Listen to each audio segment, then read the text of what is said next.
प्रिय भारतवासियों, नमस्कार। मैं कमांडर सुधीर कुमार अपने YouTube channel pulse beat of India से आपके समक्ष एक मुद्दा उठा रहा हूं और ये करीब 7 से 8 साल की रिसर्च का एक विषय है। और ये काफ़ी युवाओं से जो मिलकर एक बात उभरी है, क्योंकि आजकल हमारा जो युवा वर्ग है वो बहुत ही एस्पिरेशनल है। स्पेशली जो 7 साल में शासनकाल हुआ है उसमें युवा काफ़ी जागरूक हुआ है, उत्साहित हुआ है और उसकी भी मनोकामना है कि वो भारतीय पॉलिटिकल सिस्टम को ज्वाइन करे। लेकिन उसके अपने कुछ सुझाव हैं, कुछ कंसर्न हैं, कुछ उनके मन में शंकाएं हैं जो मैं आपके सामने रख रहा हूँ। ये सभी मीडिया में बार बार आता रहता है, डिफरेंट चैनल में बहस का मुद्दा भी बना है और इसमें मेरा अपना भी जो योगदान है वो उसको मैं एक संक्षेप में आपके सामने प्रस्तुत कर रहा हूँ। सबसे पहले आप देखिए कि हमारे भारतवर्ष में एक तरीके से जो पॉलिटिकल सिस्टम है वो सिर्फ फैमिली तक सिमट कर रह गया है। यदि आप सभी राज्यों में बहुत गौर से और आप इवन सेंट्रल गवर्नमेंट में यदि आप देखें तो एक ही फैमिली के लोग बार बार अवतरित होते रहते हैं, वही इलेक्शन लड़ते रहते हैं। तो क्या ये जो एक तरीके से फैमिली की जो राजनीति, क्या इसमें एक जो डायनेस्टी जो पॉलिटिक्स में है वो उसी तरीके से चल रही है? और इसमें यदि मैं कहना चाहूँ आपके सामने तो कुल मुश्किल से 1600 से 1800 फैमिली पॉलिटिकल फैमिली या पॉलिटिकल लोगों से कनेक्टेड फैमिली है जो इस पूरे तंत्र को चलाती है। अब इसमें नरेंद्र मोदी जी या कुछ 5 से 10% ऐसे नेता हैं जो इसमें अपवाद हैं। लेकिन यदि आप देखेंगे ये 1600 से 1800 फैमिली के लोग ही सभी जगह, आप बहुत अच्छी तरीके से गौर से जो है ना इस बात को स्टडी करिए, इसकी एनालिसिस करिए और आप पाएंगे कि एक ही फैमिली के लोग हर एक स्टेट में कुछ ना कुछ, ज़्यादातर तो बेटी और बेटे हैं और या उससे अलग उनके जो है ना बहुत ही नज़दीकी रिश्तेदार हैं और फिर उन्हीं से कनेक्टेड वो लोग हैं जो इन सरकारों में चलाने में उनका महत्वपूर्ण योगदान है। दूसरी बात यह है कि दूसरा निराशा का विषय ये है युवाओं के सामने, उन्होंने देखा है कि जो भी एक बार एमएलए बन गया है, जो भी एक बार एमपी बन गया है या एमएलसी बन गया है, म्यूनिसिपल कमेटी के मेंबर बन गए हैं, उनकी जो आय स्रोत है, उनकी जो इनकम थी उससे कहीं हजारों या लाखों गुना भी कुछ उसमें पाया गया है। तो ये क्यों हो रहा है? तो उनका सोचना है कि भारतवर्ष में करप्शन की जो मुख्य धारा है वो राजनीतिक दलों से ही बहती है और ये राजनीतिक ही हैं जो इसको करप्शन को और जो ब्लैक मनी जनरेशन जो इंडिया में हुआ है उसका शुरुआत उन्होंने ही करी है। दूसरी बात है कि उसमें जो सरकारी लोग हैं, जो गवर्नमेंट में काम करने वाले लोग हैं, किसी भी वर्ग के किसी भी पोजीशन में वो उसमें जुड़ते चले जाते हैं। तो ये युवाओं की शंका है। तीसरा तर्क मैं ये रखना चाहूँगा कि आप देखिए आज जो है ना भारतवर्ष की पॉलिटिक्स में, चाहे आप एमपी ले लीजिए या एमएलए असेंबली में देख लीजिए, आप पाएंगे कि करीब 40 से 46% जो है ना वो क्रिमिनल केसेस उनके अगेंस्ट हैं। ये क्रिमिनल केसेस एफआईआर के बाद में, जांच होने के बाद में उसमें जो एविडेंसेस सामने आएगी उनके बेस पे वो कोर्ट में रजिस्टर्ड हो चुके हैं। लेकिन यही एक महत्वपूर्ण मुद्दा है कि पॉलिटिकल पार्टीज सब उसमें इन अपने क्रिमिनल्स को टिकट देती चली जाती हैं। और ADR, association of democratic reforms, एक संस्था है, उसका कहना है कि जो एक जो क्रिमिनल बैकग्राउंड का व्यक्ति है जिसके पास में पैसे हैं वो उसके जीतने की संभावनाएं 3 गुनी आम आदमी से ज़्यादा हो जाती है। तो शायद यही कारण है कि इस जो हमारा राजनीतिक जो एक पॉल्यूटेड पॉलिटिकल सेटअप सिस्टम हमारे यहाँ पर चला आ रहा है उसमें युवा नहीं जुड़ते हैं। युवाओं की जो नंबर है, संख्या है, बहुत ही कम है और बाहर से जो दूसरी फैमिलीज़ हैं वो पॉलिटिकल फैमिलीज़ के साथ में कहीं भी उनका जो है ना कोई भी मुकाबला नहीं है। और इसी कारण से, क्योंकि वो काफ़ी पैसा कमा लेते हैं, वो इलेक्शन में खर्च कर सकते हैं, वो मसल पार वो क्रिमिनल की हेल्प ले सकते हैं। इन्हीं सब चीज़ों को ध्यान में रखते हुए आप युवा उत्साहित है, लेकिन उसके मन में ये शंकाएं हैं जो पॉलिटिकल पार्टीज़ को दूर करनी पड़ेगी।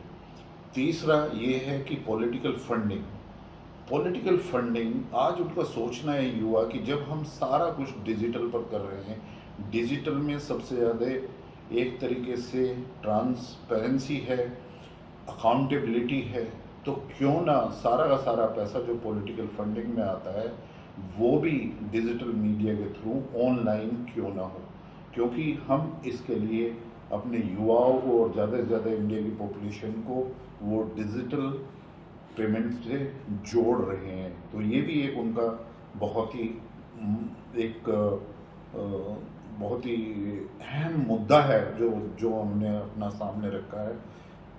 चौथा एक और उनका बहुत ही महत्वपूर्ण मुद्दा है कि हर एक सर्विस के लिए गवर्नमेंट में यदि पियोन भी भर्ती होता है उसकी एक क्वालिफिकेशन होती है, उसका एक सिलेक्शन सिस्टम होता है। तो क्यों ना एक सिलेक्शन सिस्टम हो, एक क्वालिफिकेशन का मापदंड हो कि किस बैकग्राउंड के क्वालिफिकेशन बैकग्राउंड के हमारे एमपी, एमएलए, एमएलसी या म्यूनिसिपल के मेंबर्स या दूसरे लोग आए, स्पेशली पॉलिटिकल सेटअप में। तो ये देखा गया है कि काफ़ी लोग अशिक्षित हैं, क्रिमिनल बैकग्राउंड के हैं, तो युवाओं को शंकाएं होती हैं कि हम भारतवर्ष की पॉलिटिकल सिस्टम को कैसे क्लीन कर सकते हैं, हम इसके साथ में कैसे जुड़ सकते हैं। वो अपना योगदान कर रहे हैं, लेकिन ये कुछ बातें हैं जो मैंने अपनी एक रिसर्च स्टडी करके जो है ना आपके समक्ष रख रहा हूँ और आप उसमें डिसीजन लीजिए। अब वो ये भी पूछना चाहते हैं कि इसके समाधान क्या है।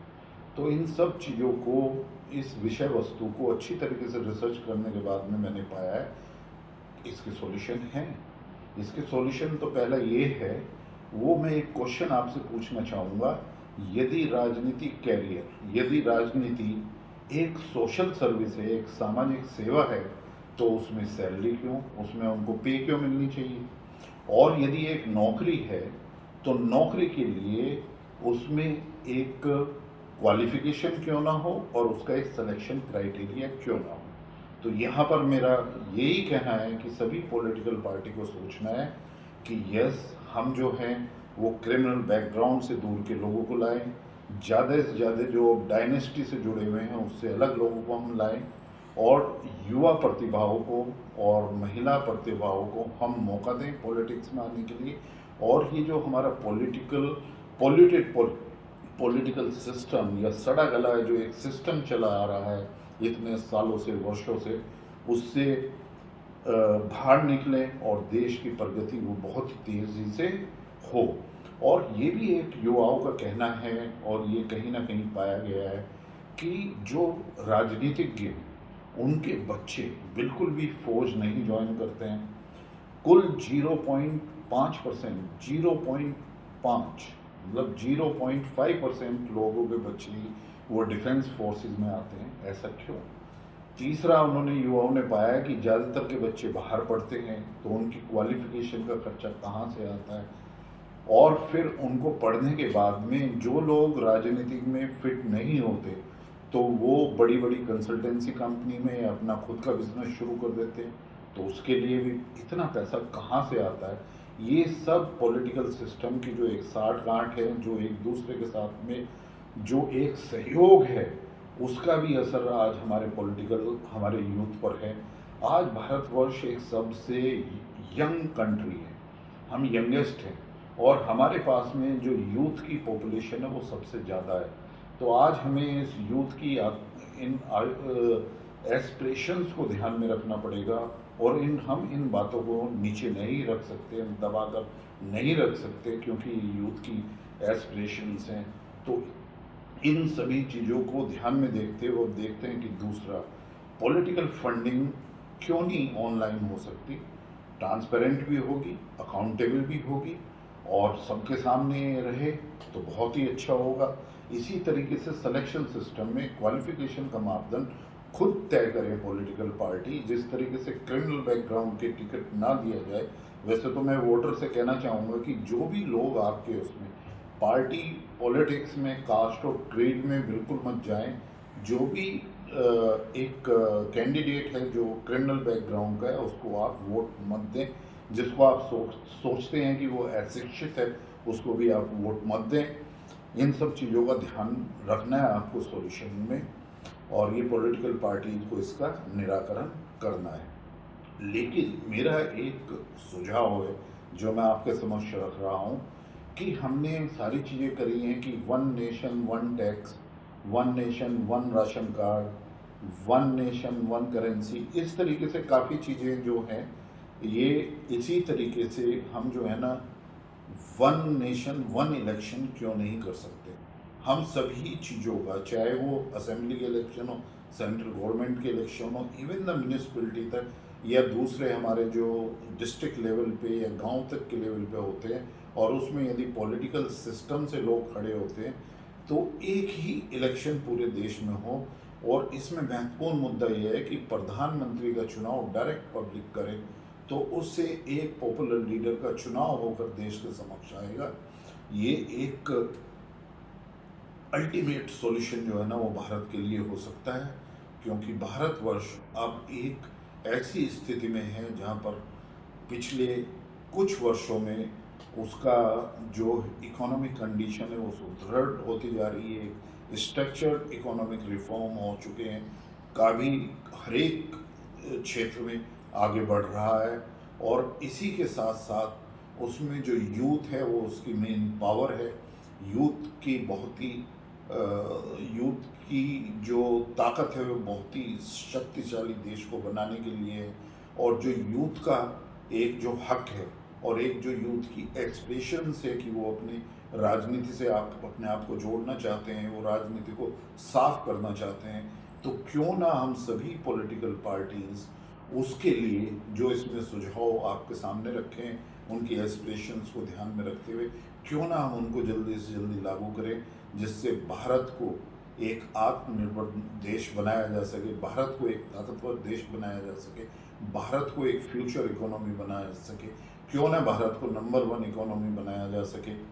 इसी के साथ इसके समक्ष जब आपके सुझाव मिलेंगे, और यदि आपको ये वीडियो पसंद आया है तो आप इस पर लाइक करिए, और लाइक करने के बाद में मेरे जो चैनल है पल्स बीट ऑफ इंडिया, इसको सब्सक्राइब करें। अगली बार मैं इन्हीं मुद्दों पर जब आपके सुझाव मिलेंगे, मैं फिर एक बार से आपके समक्ष रखूँगा। धन्यवाद।